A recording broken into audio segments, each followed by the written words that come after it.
नमस्कार, मैं हूं रघु गौड़। आप देख रहे हैं सर्वोदय टीवी। राजस्थान में चुनाव की बिसात बीत चुकी है, तो ऐसे में लगातार हम दौरा कर रहे हैं, निरीक्षण कर रहे हैं, पड़ताल कर रहे हैं विकास कार्यों को लेकर। क्योंकि नेताओं के द्वारा बड़े-बड़े वादे तो जरूर किए जाते हैं, परंतु विकास धरातल पर दिखता है नहीं दिखता, वो कैमरे के सामने ही बयां करता है। क्या नाम है भाई साहब का? मेरा नाम बाबूलाल। क्या कहेंगे भाई साहब के माहौल को? देखो, माहौल तो अभी सभी का तकरीबन ठीक है। अब मेन मुद्दा है कि भाई हम तो कांग्रेस के हैं, हमारी तरफ से तो कांग्रेस जीत रही है। अगर कांग्रेस जीत गई तो कैंडिडेट है वो अच्छा कैंडिडेट है, मेडिकल से है, पुलिस साइड से है, अच्छा काम करेंगे। बीजेपी जीतेगी तो ऊपर नीचे डबल इंजन की सरकार है, तो वो भी खींवसर का विकास करेंगी। रही बात आरएलपी की, तो आरएलपी ने कोई खींवसर में कोई काम तो किया नहीं। वो फोन पे डेली चलाता ना, ये चौड़ी चौड़ी रोड है हमने बना दी, ये हनुमान की देन है। ये हनुमान की देन नहीं है, बेनीवाल तो कहते हैं मेरा गढ़ है ये। गढ़ है। ये रोड है, क्या आप मानते हो एक एमपी का कितना कोटा है? तीन 3 किलोमीटर का, 2 किलोमीटर, 3 किलोमीटर लास्ट है ना। तो ये 70-80 किलोमीटर हनुमान थोड़ी बना सकता है। ये बजट, ये केंद्र के बजट के अंदर घोषणा करी हुई है जो रोडें बन रही है।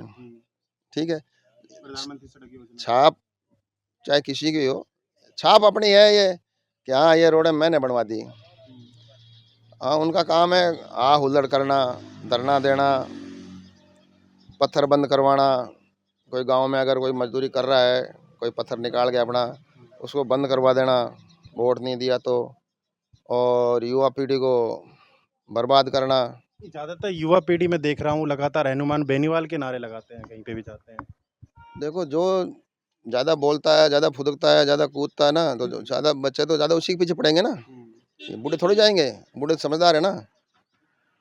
तो ये पढ़ी लिखी है लेकिन ये पढ़ी लिखी नहीं है, ये अपनी लाइफ खराब कर रहे हैं।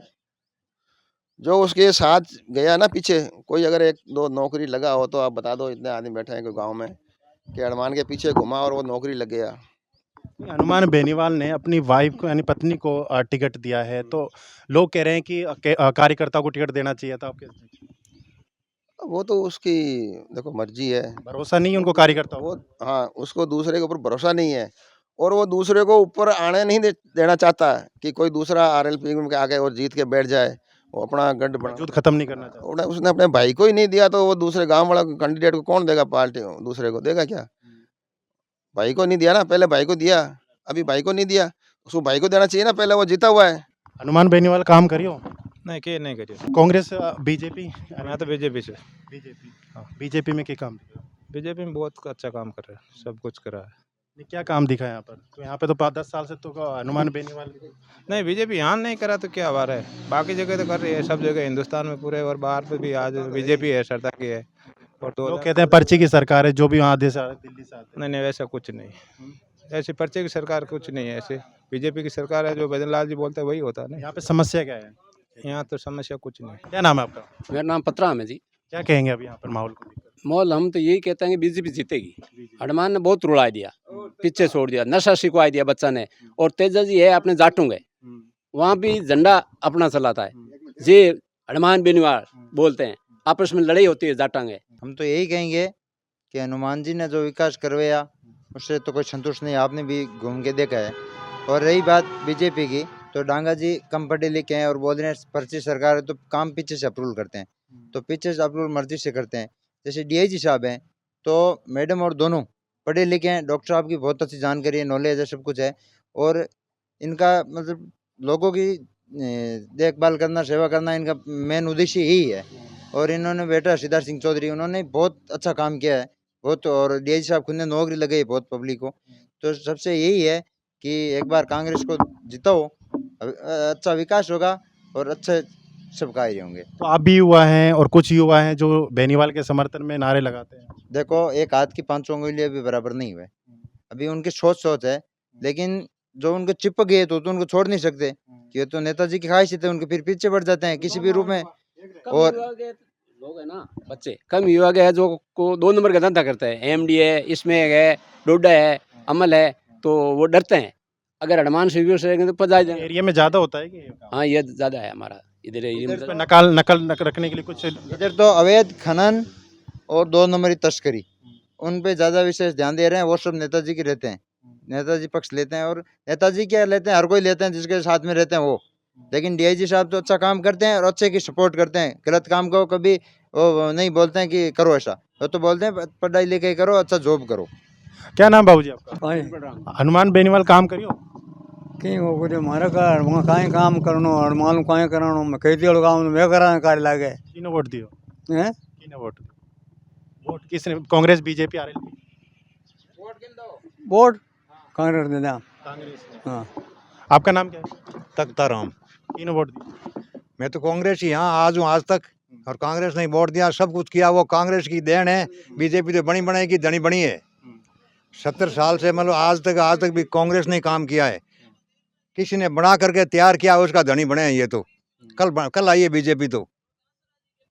हनुमान बेनीवाल की चर्चाएं बहुत होती है इस क्षेत्र में। एक मिर्जा परिवार की लुच्चा, लपंगा, गुंडा बे सगला इनके साथ है।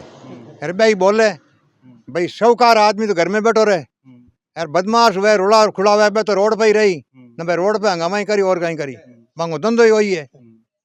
जिस तरीके से हनुमान बेनीवाल के शब्दों में जो बाण निकलते हैं, जिस तरीके मर्यादित शब्द भी होते हैं जो महिलाओं को लेकर के आते हैं, तो कुछ आरएलपी के कार्यकर्ता इसका उत्साह भी बढ़ाते हैं, मतलब कि उनके सपोर्ट में होते हैं। तो आप किस तरीके से देखते हैं कि जो युवा है, जो पीढ़ी है, वो राजनीति में इतनी ज़्यादा आगे बढ़ चुकी है कि गलत शब्दों का भी समर्थन किया जाता है? मैं तो ये समझता हूँ कि नहीं तो युवा एक नहीं, युवा ने कोई नौकरी के लायक रहा क्यों नहीं, कोई धंधे के लायक रहा क्यों नहीं, उनको तो हड़मान उठता बैठता हड़मान ही दिखे बाने तो।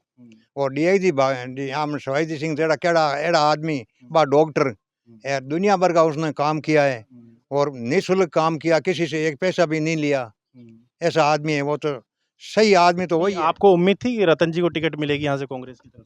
हैं? कांग्रेस हाईकमान से टिकट मिलेगी डॉक्टर रतन चौधरी को, तो आपको ऐसा उम्मीद थी? ये उम्मीद तो हमने नहीं थी, लेकिन कार्यकर्ता था नहीं, क्षेत्र का था नहीं, उन लोगों ने मांग की कि कांग्रेस को पहले समर्थन नहीं करें और चुनाव लड़े और बढ़िया आदमी को यहाँ से चुन करके भेजें तो आगे हमारा भी यहाँ काम हो। सुनने में यह आया था कि इन्होंने टिकट नहीं मांगी थी, कि हाईकमान ने ही खुद टिकट इनको दी है ताकि यहाँ पर जो पढ़ी लिखी है जिस तरह की डॉक्टर है तो विकास के कार्यों में और ज़्यादा टिकट इनको इसलिए मिला, यहाँ की जनता के 5 टिकट मिला, जनता ने कहा हमें ऐसे कैंडिडेट चाहिए और वो हमको जिता करके भेजें और हमारा यहाँ काम हो। और दूसरे को इन्होंने मांग, यहाँ की जनता थी, उन जनता ने ही मांग की है ये, और इसीलिए इसका टिकट वहाँ से। अभी एक छोटा सा पॉइंट है, बीजेपी धर्म को लेकर के राजनीति जिस तरीके से बयानबाजी हो रहे हैं कि हिंदुत्व, इसको लेकर क्या कहें?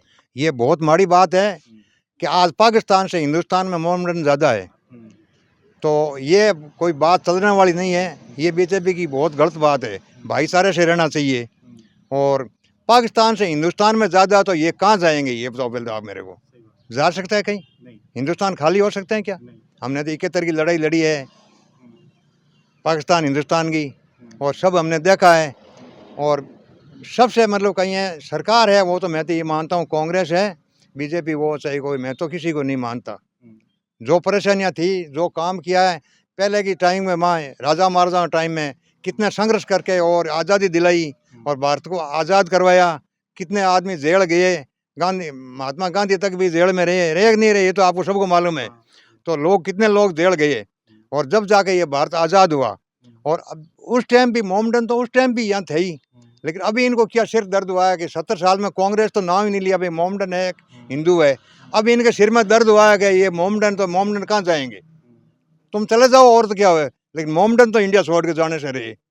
जातिवाद की राजनीति बहुत ज़्यादा हावी है इस समय राजनीति। क्यों सर? क्षेत्र तो कोई अपना है, मतलब 1 लाख और कुछ वोट है इसका, जाटों का। इन जाटों का वोट है।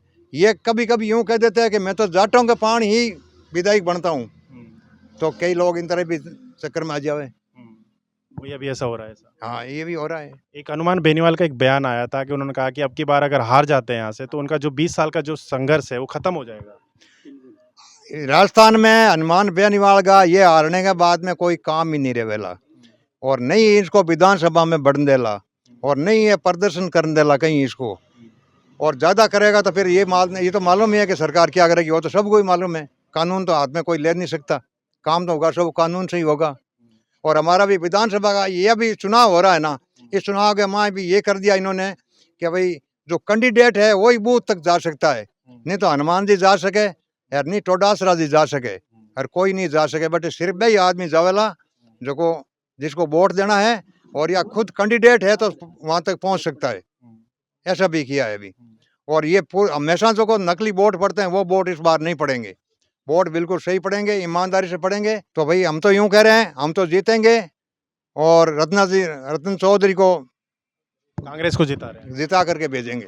लगातार धरातल पर पहुंच करके, गांव में पहुंच करके लगातार जनताओं से रूबरू हो रहे हैं, क्योंकि हमने पहले भी कहा था कि जनता विकास के नाम को लेकर के जिस प्रकार से 9-2-11 तो नहीं हो रही, क्योंकि कैमरे के सामने जो तस्वीरें साफ तौर पे बयां करती है वही चीज़ें साफ तौर पे सत्यता उसमें दर्शाती है। तो ऐसे भी हम और आगे क्षेत्रों में जाएंगे और लगातार पड़ताल करेंगे, जानकारी लेंगे कि विकास को लेकर के कितने जो दावे जो किए जाते हैं उनमें कितनी सत्यता है।